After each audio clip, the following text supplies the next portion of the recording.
In Kenya, coffee is grown in the highlands of Central Province around Mount Kenya, Rift Valley Province, and some parts of Nyanza Province. The variety mainly grown in this region is the Arabica type of coffee. Arabica coffee takes 7 years to mature fully. It tolerates low temperatures but not frost and does best when the temperatures hover around 20 degrees Celsius. Arabica uzuri wake ni kwamba urefu wake ni sawa kwa mkulima wa kawaida, mavuno yake ni sawa pia, ina resist mambo ya magonjwa mengi kama vile coffee rust, inaitwa coffee borers, ina resist pia minor leaf. Kwa hivyo inakuwa ni easy to keep, easy to maintain. Katika hiyo Arabica ile tunatumia hapa sana ni SL28, K7 na K14. The plant is normally grown to 5 meters for commercial purposes and frequently trimmed to as low as 2 meters to facilitate harvesting. Unlike other coffee species, Arabica prefers to be grown in light shade. 2 to 4 years after planting, the plant starts to flower, producing white and highly fragrant flowers. When flowers open on sunny days, it always results to the greatest number of berries. These can always lead to an inferior harvest and damage yield in the following years, as the plant will favor the ripening of berries to the detriment of its own health. On well-kept plantations, this is prevented by pruning the trees. The flowers always leave behind berries which are always dark green as the foliage until they ripen to yellow, then light red, and finally darkening to a glossy deep red, the point when they are ready for picking. Hii shamba mara moja nawekelea mifuko 15 ya DIP. Na hata hii ingine hii ingine sie. Hata naye minatumia mifuko 15 kwa kuwekelea. Hii kawa sasa natunza na mimi toki huko, mimi nakaa hapa kila saa sipokuwa Jumapili pia. Inferior coffee results from picking them too early or too late. They are handpicked to be able to select them as they do not all ripen at the same time. The trees are difficult to cultivate and each tree can produce anywhere from 0.5 to 5.0 kilograms of dry beans.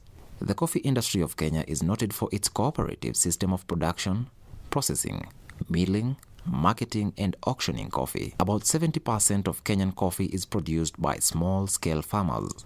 Today, it is estimated that 3 million Kenyans are employed directly or indirectly in the coffee industry. Most small-scale farmers are members of cooperatives that process their own coffee. Coffee cherries are brought to the cooperative factory for processing. The majority involved in these are the very young and the very old population in the society. At the cooperative society factory, farmers sort out the cherries for the best quality. Individual farmer produce is weighed and recorded separately. Grading starts at this point, where berries are separated from those farms that are well taken care of and those that are neglected. Our work is to grow coffee, process, bring in this factory, process, ferment, dry, and take to the coffee millers. There are coffee mills which do grinding.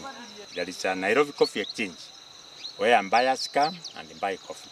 The processing entails using a lot of water. In the wet process, the bean covering is removed using a diesel generator and plenty of water. The berries are then passed on to the fermentation tanks and left for close to 48 hours. When the fermentation is complete, the coffee is thoroughly washed with clean water and graded. The beans that float are considered light and of low quality. They are taken to the drying racks according to their grades and then put in the stores awaiting milling. Wet processing of coffee produces coffee waste water, which is a pollutant. The Kenyan coffee industry is noted for its domestic auction system. In these, samples of each lot are made available to bidders prior to a weekly auction. Since 1989, production of coffee in Kenya has gone down from about 130 metric tons to 50,000 tons as per a 2009 report.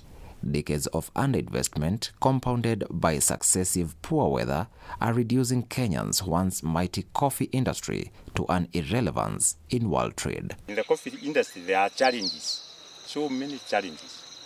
The biggest one is the market. In the market, the buyers conclude, or there are cartels.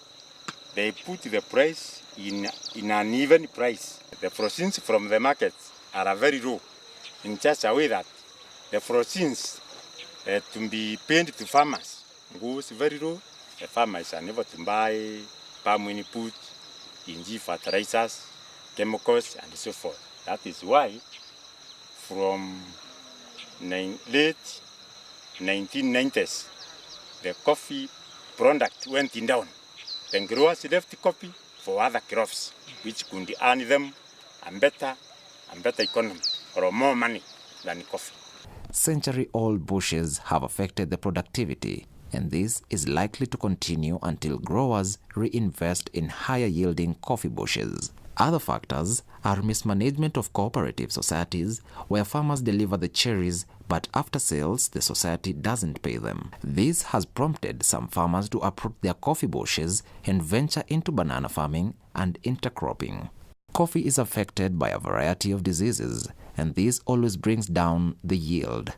Lack of equipment, labor, and insecticides has brought down yields. Stalk borer, frost, and coffee berries diseases are some of the challenges facing the farmers.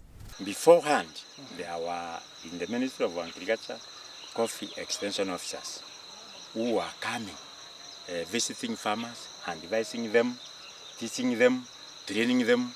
But this time, the government left it out. There are no such people. A fund for buying input to farmers, we don't have that fund. And they already introduced CONDF, Coffee Development Fund. It's not catering for those services. And if it is not able to meet all the farmers. Coffee is of great benefit to the society. Most schools in Kenya were built with proceeds from coffee sales. With the decline in coffee production, education has been affected greatly. Most of the people here grow coffee, which is a cash crop, to support their families, also to support the school. In recent years, we have faced problems when the prices of coffee went down.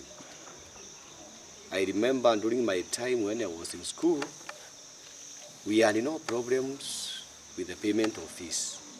And because coffee was paid almost maybe 3 times a year. After 3 months, you get money, and in good money. But sometimes, by I think in the 1970s and the early 80s, coffee prices started going down. Pupils could not continue with education, that is one. Even in the primary schools, this is more levies, they could not remit them. So from that time up to today, even today, we have effect. When you come to the enrollment, it has gone down. And it is for the few years we have free primary education. The other years there, we had very few pupils. Even contributing just 20 shillings for an exam is a problem. Generally, rural development in Kenya has gone down with the decline in coffee production, especially in this society, making the residents poorer as time goes by. Most of the developments that were done in this sublocation, major markets, the shops that are put up by old people, it is when the coffee was being paid. You would get a lump sum money at once, and you would, of course, do something productive with it. Most of the young people are now turning to farming coffee, and we expect in the future, in a few years to come, most of the farmers, and especially those who will be taking their children to school, will become farmers, because they have started realizing the importance and the significance of coffee farming in their lives. And also, they have learned that without the coffee, most of those activities, that most of the economic empowerment that used to be here is not forthcoming. All the primary schools within my sub-location were put up actually stone classrooms by those parents who are not even learned, because they would get money from the society from coffee and then assist the school building activities. Dispensaries, like in my sub-location now, there is no dispensary, and this is, we're trying to put up one. Maybe you have seen it in this compound, but it is very difficult without money that is reliable, that is coming from coffee.